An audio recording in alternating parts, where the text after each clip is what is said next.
I've cycled consistently in London for the last 14 years, and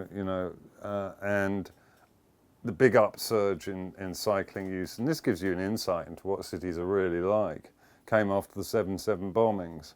That's when the numbers really took off. And I think there was a feeling in what we must perforce call the cycling community at that point that the presence of more riders on the roads would of necessity slow down the traffic stream. Hasn't been the case.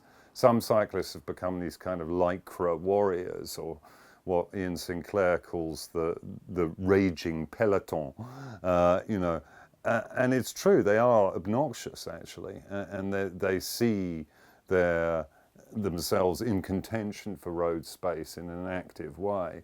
Very dangerous when you're riding a bicycle, and I think those of us who are a little bit more timorous have suffered from this development. And I also think that car drivers are frightened by the presence of cyclists on the road. They get nervous.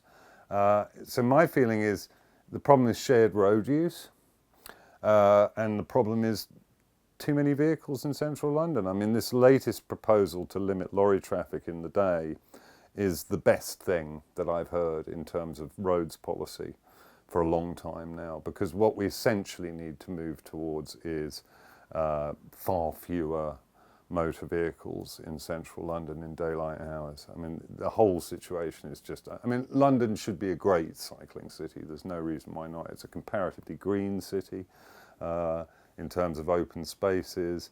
It's comparatively flat at the central area. So there's no real reason why we shouldn't be a better cycling city except for the car and the lorry. It's cultural and political will. I mean, you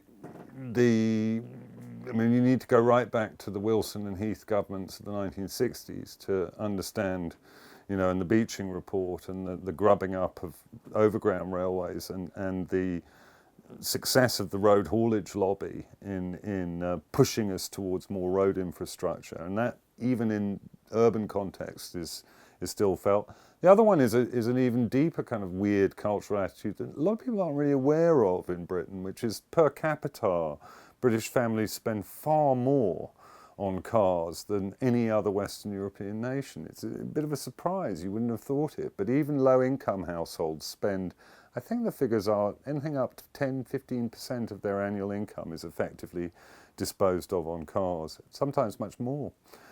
So people are deeply wedded and attached to their cars. I think the idea of a sort of, kind of cenacle, a kind of steel cell that you can drive around in is enormously appealing to the rather reticent British who find kind of civic life rather upsetting in that way.